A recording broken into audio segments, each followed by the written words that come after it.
Hello, Robert Pellegrino. Hello, Amanda Wright. We're here today in beautiful Abidjan, Brazil, and I've asked Robert if he would please talk to us about what the term a spiritual operation or spiritual intervention means, because I understand they're interchangeable. Yes, well, it was always called an operation or surgery, but because of the travelling overseas, they felt the terms operation and surgery were medical terms, and that they should find a better term to explain the spiritual operations, and they came up with a spiritual intervention. Okay. Now, that intervention can take two forms. It can be physical, or it can be just spiritual. Right. You have to ask for a physical operation, and or a physical intervention, correct me, but you have to follow certain criteria. You have to fall within the criteria of being 18 years of age and to 53. Right. And you can't be on sleeping tablets, you can't be diabetic, you can't be having heart tablets. Of course, the medicines from the West tend to interfere with the spiritual intervention. Right. Although, so this would mean that you would physically have something done to you. Well, you get something physically done to you. Yes, with a physical intervention. Either way, but a physical intervention is where he takes a scalpel and he operates physically. Right. And he does it without asepsis, so there's been no cases of septicemia in the cars in all the years. Fascinating. Yes.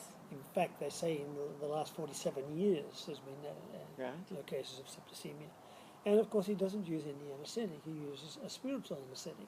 And this is John of God in entity. This is correct. This is the entity himself. Yes. Who were doctors in a previous life and now are working from the spirit world through a wonderful catalyst like this man, an unconscious medium, Jean de Faria.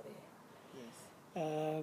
The operations, the spiritual operations seem to be quite a non-event. You simply sit in a room, place your hand on the affected part, eyes or chest or simply on your heart chakra, and then you close your eyes and you ask for the help. Now, within 20 minutes to half an hour, that's passed and you have received this spiritual intervention. You should then go home and rest. You'll be given some herbs, which you take, but you must rest for 24 hours. And you certainly cannot go back into the casa for 24 hours because your aura is wide open. Right. And with your aura wide open, things that are being cleansed in the casa can enter you. Right. You have no protection. So you're wide open spiritually. So the idea is to be secluded and to go internally to rest and nurture and support yourself by sleeping, preferably. Preferably sleeping, relaxing. certainly not watching TV or reading or getting on your computer. No. Nothing like that. You really need to lie down. Right. Not lie in the sun with a bikini, just lie down. And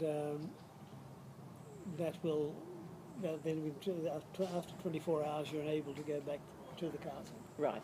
But to stay out of the sun, I recall, was one of the things.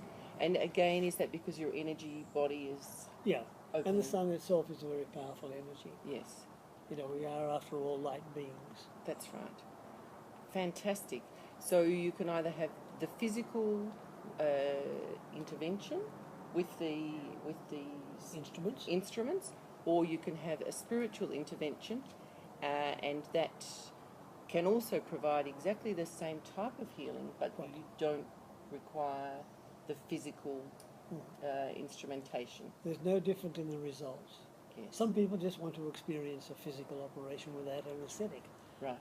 I had a guy from Australia here one time. He had 3 physical operations in 2 weeks. Wow. And when I asked him why, he said, I just like the experience.